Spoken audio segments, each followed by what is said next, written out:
Ang bagay. Kaya nga, ina-advise ni Sheikh Ratib, lagi yung mga kisa ng sahaba, yung gusto, yung az-zuhud fi dunya. Kumbaga, yung mawala sa atin yung pagmamahal talaga sa dunya. Yung nakita nila sa akin, kagi. Kaya si Haji ako eh. Kagi, magbang ako doon. Allahu Akbar, Allahu Akbar. Lagi ako magbang. Ang galing ng boses mo. Sabi yung balik Islam yun. Oo, buti pa yun. Tayo. Nagbang. Lagi ako magbang doon. Lagi mga convertis, sabi ko, mga kapatid, kagi ba pa, practice lang ako. Ay pagdating ko sa mga lugar ng Kristiyano, may natutunan ako. Ako ay Muslim. Hindi niya intindihin kung hiwalayin man yung kanyang katawan, yung ulo, aalisan siya ng skin, babalatan ng buhay. Wala siyang pakialam.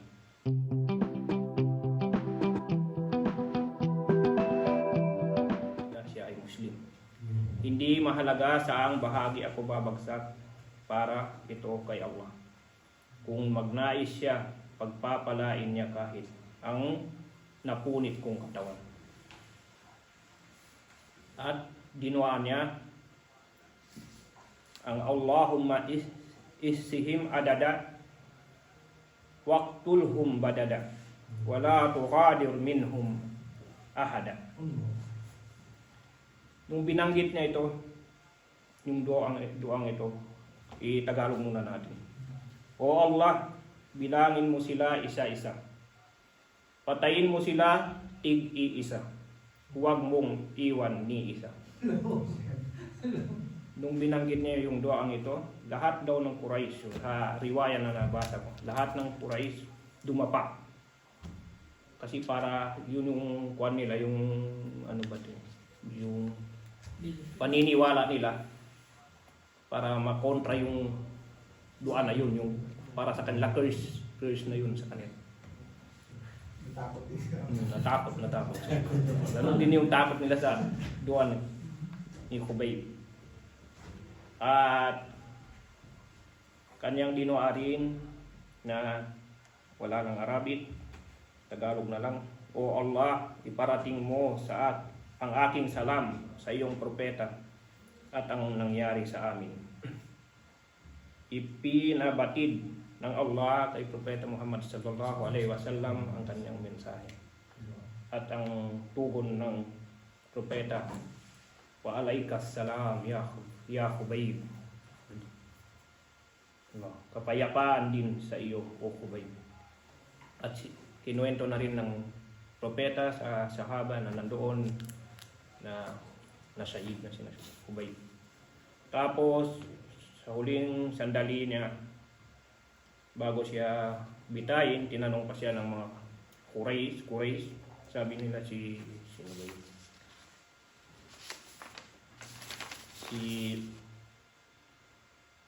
Abu Sufyan. Tinanong pa siya, hindi mo ba gustong si Muhammad ang nasa ganitong kalagayan at ikaw ay ligtas?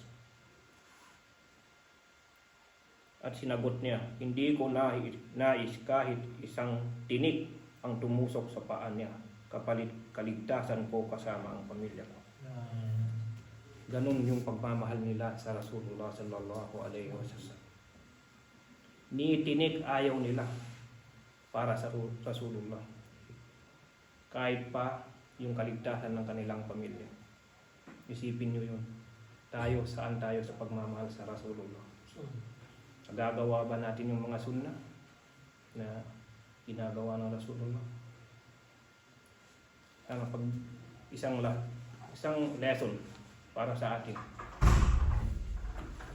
Tapos noon, pinakamahal yung propeta Muhammad sallallahu alaihi wasallam, kahit tinik, ayaw niyang matinik yung Rasul sallallahu alaihi wasallam.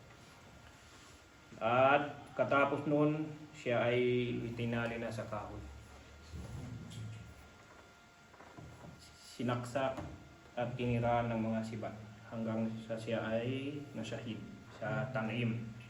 Sa ika-4 ng 4 na taon katapos ng Hijrah.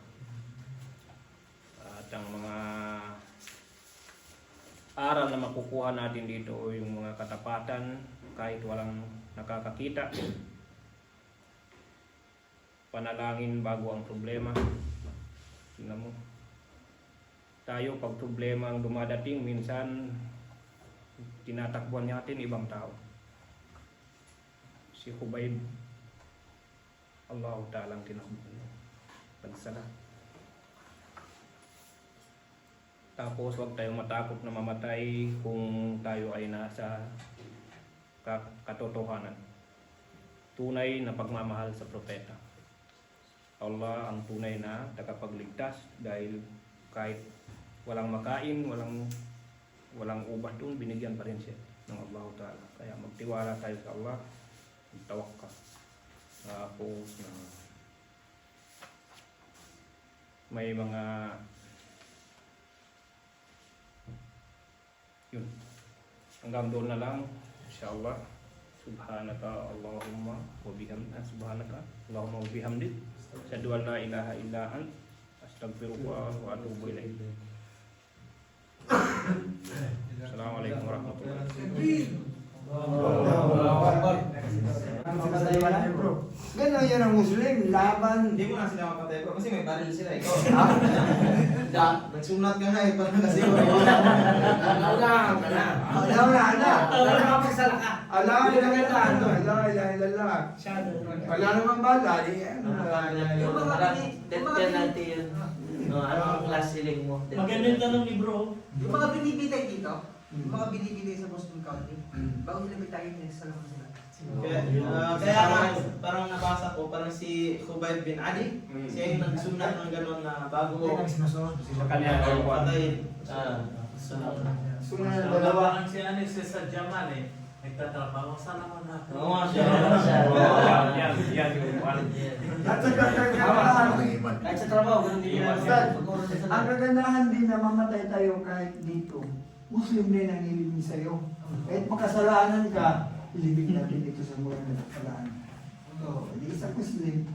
At least, kung makasalanan ako, akong guro sa impyerno, hanapin ba rin yun na siya ay isang Muslim?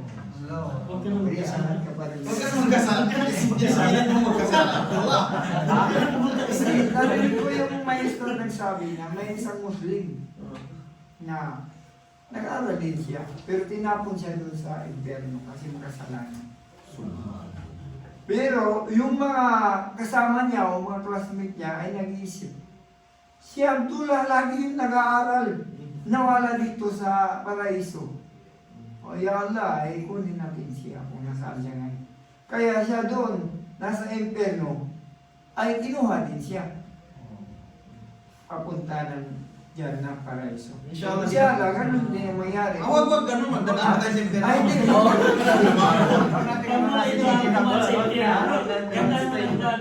Hindi sa akin, sa iba na. Diretso na dyan no. Bigyan natin na, ya Allah, iligtas mo kami sa impyerno. Oo. Na yun ang laging panalangin. Hindi naman sa marami tayong mga Muslim na kapatid na nagkasala din. Umatay. Wala, hindi naman sinabi na rito. Umatay kasi hindi natin alam yung iba nag-jihad o yung iba ay pumatay dahil ganito, may mga rido. Idua din natin sila na nagkasala din sila kasi pumatay sila. Ang pinatay din nila ay Muslim.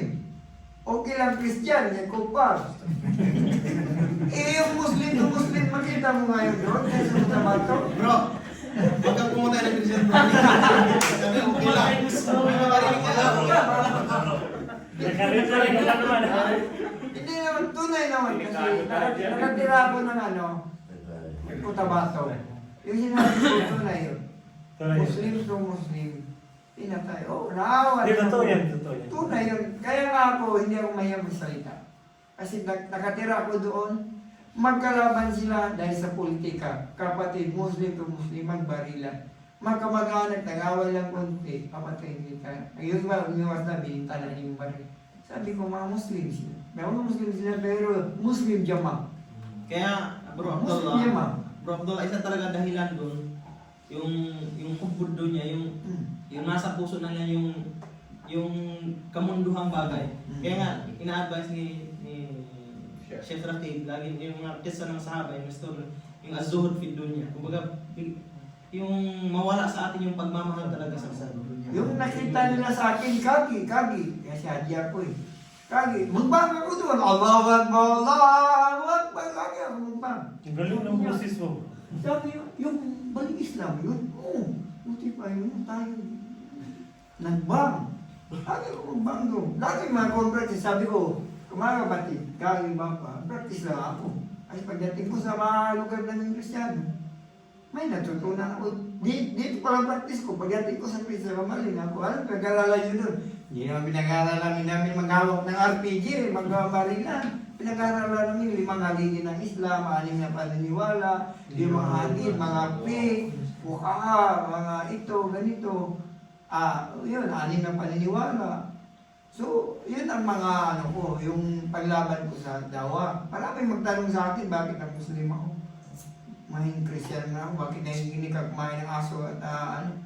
Idawa ko sila agad, doon ko sila mahuli. Ganito kasi yun, pinagbawal yung baboy. Nandoon naman sa Biblia, pinagbawal, pero yung baboy, maraming ano yun. May mga, anong tawag yun ng baboy na parang aso din na hindi mawawala yung mga, may mga, anong tawag doon? Mikrobyo. Or mikrobyo. So kaya pinagbabawal. Yung aso naman, pinagbabawal din kasi ang Muslim, dilaan yung Muslim ay 7 beses na maghugas, 6 sa tubig at saka 1 sa buhangin o lupa. O kasi maganda yun. Bakit? Yung rabies ay yung lupa pala ay makapawala pala yun sa mga yung rabies. Yung lupa ay makapawala pala yun sa kagat ng aso, yung mga rabies o dilaan ng laway ng aso kasi rabies yun. Yung lupa, makaano pala yun, makagamot o makahugas. Alhamdulillah. So, kunti, ayos naman. Kahit ganito na lang makikinig, medyo doon kami sa mga tambay-tambay, may matutunan sila. Isang Muslim, hindi ka matakot, punta ka doon sa bakit ako matakot? Ang mga ustad magtanong sa akin, 5 haligi ng Islam lang at saka 6 na paniniwala. Alam ko na, kaya nga minsan mag-adan ako, ano yung adan? Sabi ko, adan, nagmula tayo ni adan at saka ni iba. Tama naman. Diyan ka lang mula na yan. Ay, sumabit na. Okay na sana eh. Okay na, Nas? Namanay pala yan. Sorry. Kayo.